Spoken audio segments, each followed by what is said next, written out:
Hey guys, what's happening? Welcome back to another episode. I started working on the trailer, and I was talking to somebody that's interested in starting a lawn care business as well. We got chit chatting, and he told me, he's like, you should just film all the stuff that you do, and I think I'm gonna do that. So the trailer situation, I've been building this thing. I got some footage, well, pictures of what it used to look like. So what I'm doing today is I cut the U-bolts off the axle, and obviously this axle sits on top of the leaf springs. So the problem I'm having, you can see over there, see how the wheel sits above the frame here? Well, the axle width, right guys, with the two tires sitting in between, my Gravely can't fit in between unless it rides up over the tire, which I'm not going to have a tire exposed on an open deck, right? I would have to make like little wheel wells, and that would have to get bumped up like 5 inches. So I would lose like a lot of like real estate on this trailer, and it would just make it like a pain in the ass to put a mower, because I want to set the mower up over the axles for the weight distribution. So I got thinking, I'm like, well, the only other way is either to raise the flooring on the trailer, which would cost me more money, and I'm sick of spending money already, or the other option is to flip this axle so it rides underneath the leaf spring.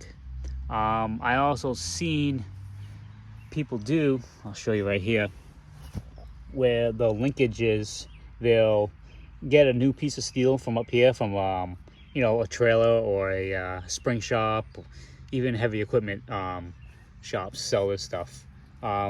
They cut this pre-existing piece out right here, the bracket, and they weld a new piece in, which drops the leaf spring even lower. And same thing for over here, the carrier, they'll get like a longer piece, like a 3-inch, and they'll drop the leaf spring right there, and they'll give it a lift, and they'll still be able to keep the axle on top of the leaf spring. Well, all I need is about 3.5 inches. So with me flipping the axle, I'll go on the other side and show you.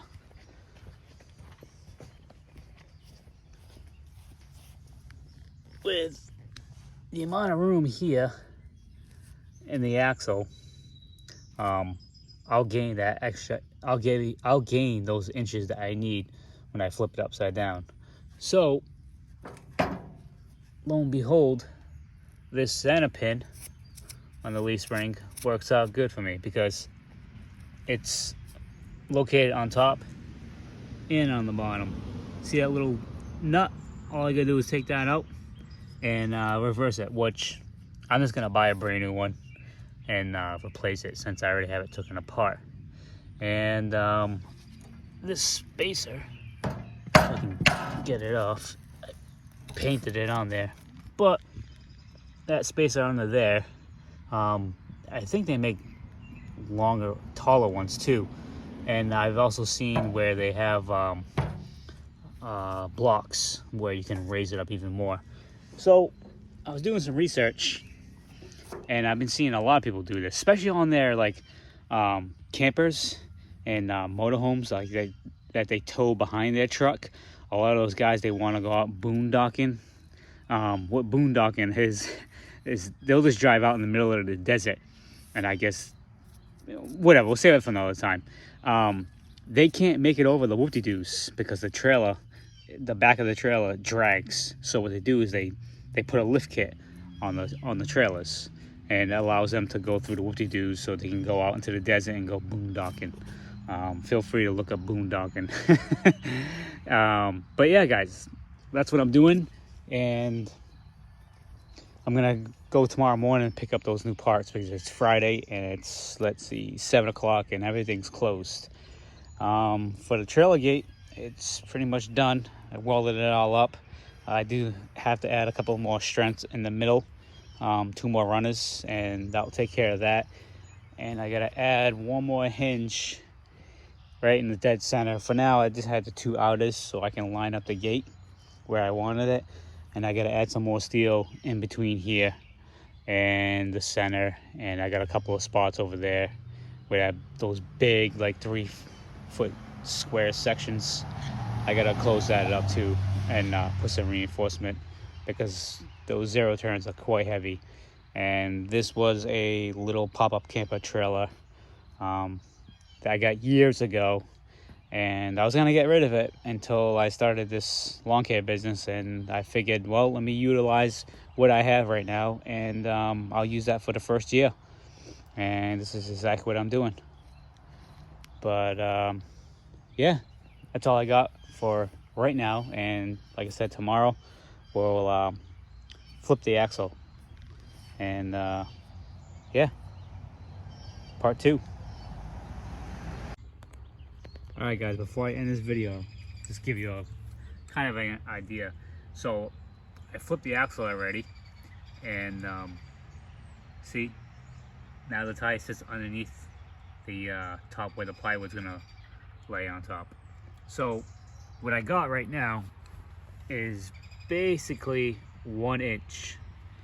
That's what I got from the top of this rail over for clearance is 1 inch. So what I'm going to do is I'm going to get an extra 1 inch block. So when I do put it underneath the axle, it will just drop the tire, you know, an extra inch. So I'll have 2 inches of clearance. So that should be plenty.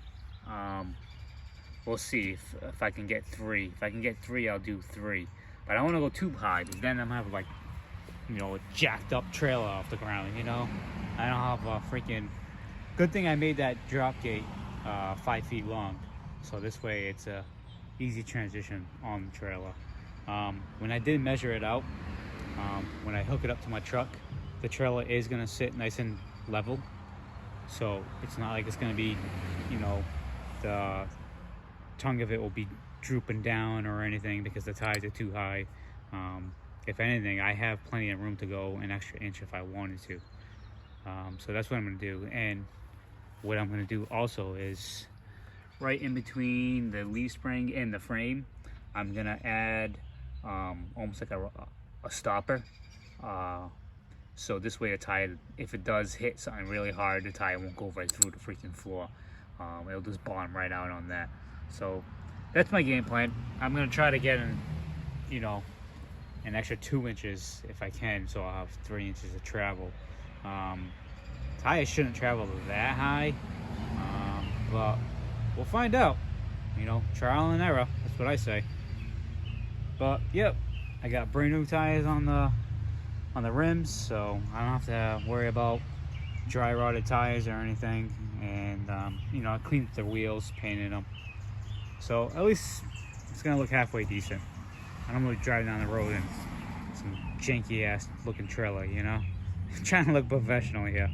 But yeah, guys, stay tuned for the second half, and we'll be rolling. All right, guys, see you on the next one. Hey guys, what's happening? This is day 2, and I got the U-bolts for the trailer. So today I'm making the spaces. They didn't have any spaces, so I had some regular 1/2 inch flat bar steel kicking around, so I'm gonna use that. I cut it up into the right size that I need. You can see the little X that I made. That indicates the center, obviously, for the people that are not familiar with fabrication work. So I just use a typical square, and a lot of squares have a little scraper plugged into the side of it, so you just pop that out. Basically looks like a little needle or a nail, and you just use that to scrub your lines, and that's about it. It's pretty simple. So I'm going to bring it over to the drill press. First I'm going to punch a hole in the center, and we're going to drill the holes to the 5/16, I believe is the center pin for this trailer. Every other trailer varies in size, but yeah, let's go into the drill press. All right, guys, bear with me. I don't have the tripod today, so this is real life, you know, on the fly. Here we go. Instead of punching these shims. It's pretty easy. Nothing, no rocket science. And that's it. I already pre-punched these. Yep, let's head over to the drill press. Alright guys, got the drill press already preset in the vise. And don't mind the music, I'm at my dad's house. But yeah. Don't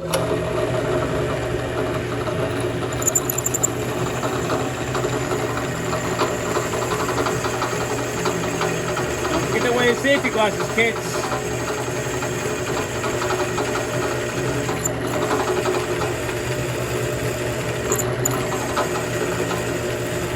Gotta get some oil.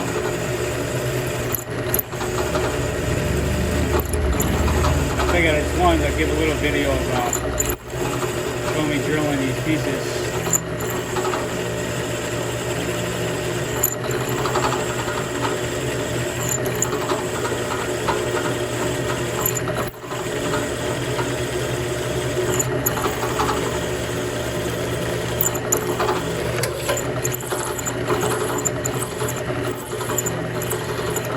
Okay, one hole done. We got 3 more to go. Alright guys, I already did one side. Now, the bum and a half was the bolts that I bought were long enough. And I tried to double stack the shims that I wanted to do a 1 inch. But I couldn't because the damn U-bolts were going to be too damn short. So it sucked. So I was only able to just get 1/2 inch shim. So at least that's better than none. So it did bring the tire up much higher than it normally was without the shims. Without the shims, I had about 1.5 inches. So now with that extra shim, now I got 2 inches. So I was trying to go 2.5, but unfortunately, the damn U-bolt wouldn't allow me to do that. I did look for longer U-bolts when I was there, but they didn't have any, and they didn't have any steel, so they couldn't make me any like custom size. If it doesn't work too good later on down the road, I'll try to order some online or go to another spring shop. But I figured let me get some footage of assembling this so you guys can see what's going on for the ones that haven't done this before. But yep, let me bring you in down here. Actually, maybe I can set you up on the floor. Yeah, it's not too bad of a shot. Gives you the idea. All right, so I put the long bolt in there already with the shim underneath it that I made, and now you just gotta put the square plate up on top. Just set it in there. Get your U-bolt. Do the axle. Holy cow! Sick Lambo. Get that. You guys see it? A white one? He's insane. Yeah, gotta love the summertime. All the rich guys down in the village bring out their Ferraris and stuff. Yeah, this feed the U-bolt underneath the axle. Put your nut up on top of the plate.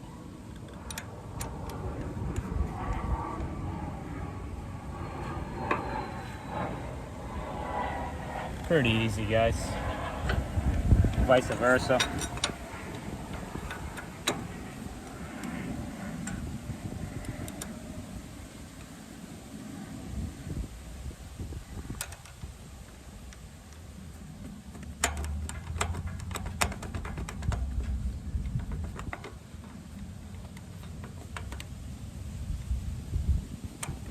Oh, I gotta take off this other jack.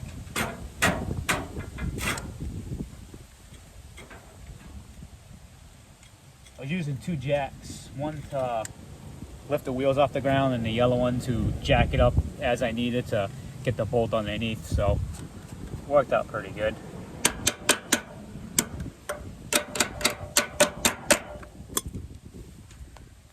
And all you do is you pretty much try to realign it into the old existing spot. This one calls for a 9/16. Well, let me swap it out. I had it set for the smaller one for the center bolt. And all you do is crisscross pattern just so it gets snug down nice and, you know, square. And that's it. Typically you have more threads sticking out of here. So in my situation I don't, because I'm trying to gain height out of this thing.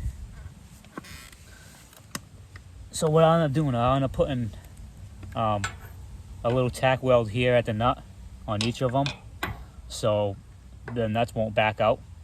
I was thinking about welding the tops, but then I was like, ah, crap, if I ever have to take this axle off for whatever reason, I won't. So if I put a tack weld on the nut itself, it'll secure it in there and it won't allow it to, you know, back out. Okay, I want to shift this over a little bit more. It's not exactly where it was.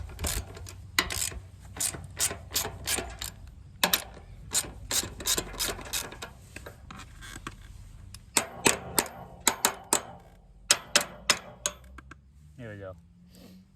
Much better. Now I can sleep at night. But yeah, I'm gonna tighten these things down, and pretty much we'll go over and we'll put some tack welds on the nuts. Then after that, I already got the self-tapping deck screws. We're gonna head to Lowe's and go get the 3/4 inch plywood. Well, actually I'm lying. I have to still weld the tubes in the frame and wire up the trailer lights too. So probably tomorrow we'll go get the plywood and we'll have a damn deck on this thing. Finally, I can get my damn mower on this thing. Oh my God, dying. I've been cutting my grass with my walk behind little rink-a-dink 22-inch Cub Cadet. It does the job. It takes me longer, way longer. The bag system on it is not the biggest, but with my 52 Gravely zero turn, I knocked that lawn out in 5 minutes. Oh, I love it. But yeah, guys, let me finish snugging this up, and we'll go put some tack welds on it so it don't shift. And yeah, I gotta get some lug nuts. I only put 2 in the tire just so I can roll the axle around. I had to take the tires off so I can get the axle out of here and flip it from underneath. But yeah, give you an idea. See, the tires sit much lower now, so that was pretty much what I wanted. And so I'll have clearance now above here. And what I'm gonna do is I'm gonna put a stopper in here. I'm gonna measure the clearance I have up on top over the tire, and I'm gonna set it the same for down here. So if this thing does decide to bottom out, it'll end up hitting the stopper over here, and it won't allow the tire to go through the floor. So that's what I'm gonna do. Weld the tube here, and yeah, it'll be good to go. These are some pretty heavy leaf springs for this little trailer, and I got heavy duty tires. They got thick sidewalls too. Let's see. Max weight is 1,535 pounds. Is the max load. I don't think I'll be carrying that kind of weight, especially even if I had mulch. But yeah, we'll tighten these things down and we'll get welding.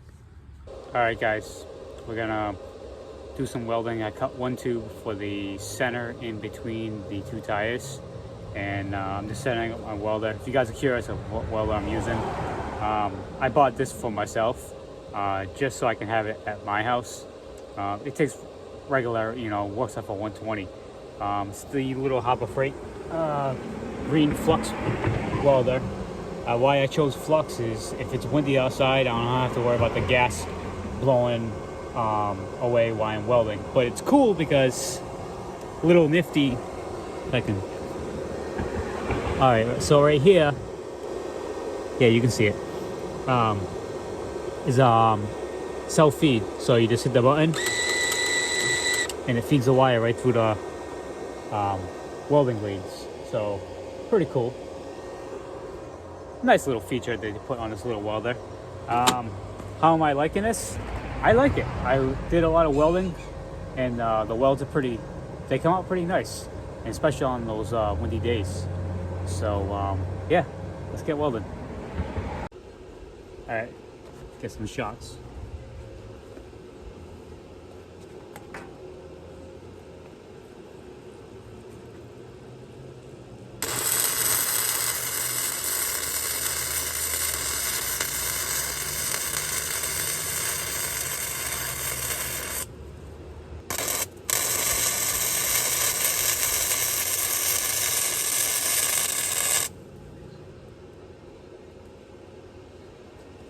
All right, so I tacked this side and I tacked the side behind me, crisscrossing each other.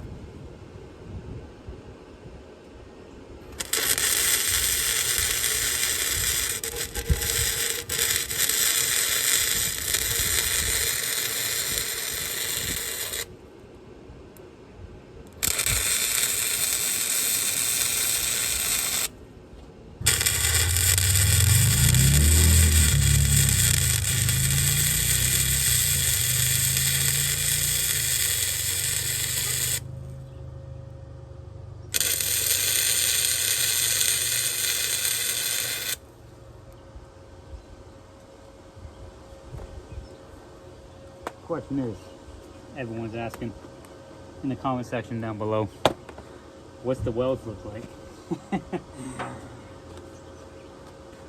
I'll show you.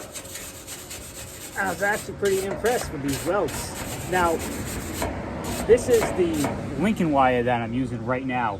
First time welding with the Lincoln wire. Before I was using the Harbor Freight Vulcan wire, which was pretty good. I noticed the Vulcan wire, it's flexible. It don't bend. I mean, it don't snap when you bend it.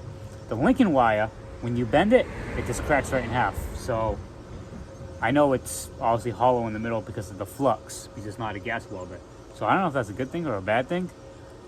But if you guys know, drop a comment down below. By any means, I'm no professional welder. Yeah, you can see that, right? Where's that damn camera? Oh, over here. So yeah, those are the welds. You can see right here, I burned the hole, so I gotta have to fix that. So that was the first time with the Lincoln welder. Lincoln wire. And let's see, where's the camera? And that's the other one. Yeah, it's still got some flux on it. I gotta clean it up. But yeah, it's not a bad welder. It does the job for what I need it for. But yeah, let's keep on welding. All right, guys, got that side welded up, and this side welded up. I gotta cut two 21-inch pieces for the other side of the back of the trailer.